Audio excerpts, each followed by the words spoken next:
ரோமர் புஸ்தகம் 12ஆம் அதிகாரம் 12ஆம் வசனம். நம்பிக்கையிலே சந்தோஷமாயிருங்கள், உபத்திரவத்திலே பொறுமையாயிருங்கள், ஜெபத்திலே உறுதியாய் தரித்திருங்கள். இந்த 3 காரியம் இங்க கொடுக்கப்பட்டது. ஃபர்ஸ்ட் என்னது? நம்பிக்கை. ரெண்டாவது என்னது? உபத்திரவம். மூணாவது ஜெபம். இது 3த்தையும் கொஞ்சம் பார்க்கலாமா? ஃபர்ஸ்ட் என்னது? நம்பிக்கை. நம்பிக்கை என்னது? விசுவாசம். கர்த்தர் எனக்கு என்ன செஞ்சார் சொல்றமா இல்லையா? சொல்றமா இல்லையா? சொல்லுங்க. நீங்க இங்கேயே அறிக்கை இல்லைன்னா கர்த்தர்கிட்ட எப்படி அறிக்கையிடுவீங்க? இந்த மாசம் தேவன் அற்புதம் செய்த சொல்லியிருக்காரு. அப்போ நம்ம நம்பிக்கையில எப்படி இருக்கணும்? சந்தோஷமா இருக்கணும். அதான் 3 தடவை படிக்க சொன்னேன். நம்பிக்கையில சந்தோஷமா. விசுவாசம் என்னன்னா, எனக்காக யாவையும் செய்து முடிப்பார். அதுதான் விசுவாசம்.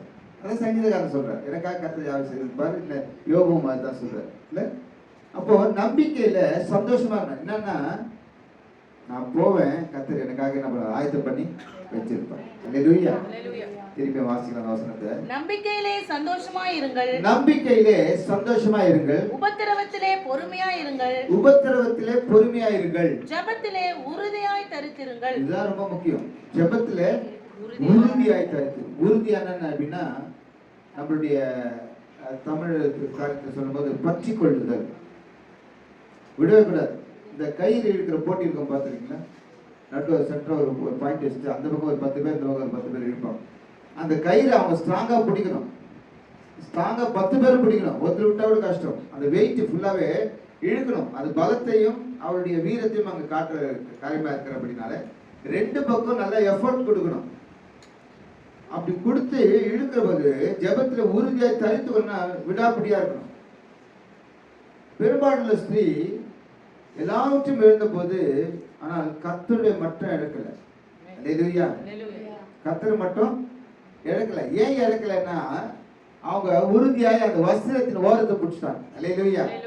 அந்த வஸ்திரத்தின் ஓரம் என்னன்னா, தேவனுடைய வல்லமை புறப்பட்டு போற அளவுக்கு இருந்தது. அல்லேலூயா. அப்படி என்று சொன்னால், இந்த வல்லமை எப்பேற்பட்டது, அந்த அம்மா பிடிச்ச அந்த பிடி எப்பேற்பட்டது, அவர்கள் என்ன பண்ணாங்க? தேவனுக்கு பிரியமான காரியத்தை அந்த இடத்துல விசுவாசத்தோடு கூட அந்த சாலினுடைய ஓரத்தை பிடித்துக் கொண்டார்.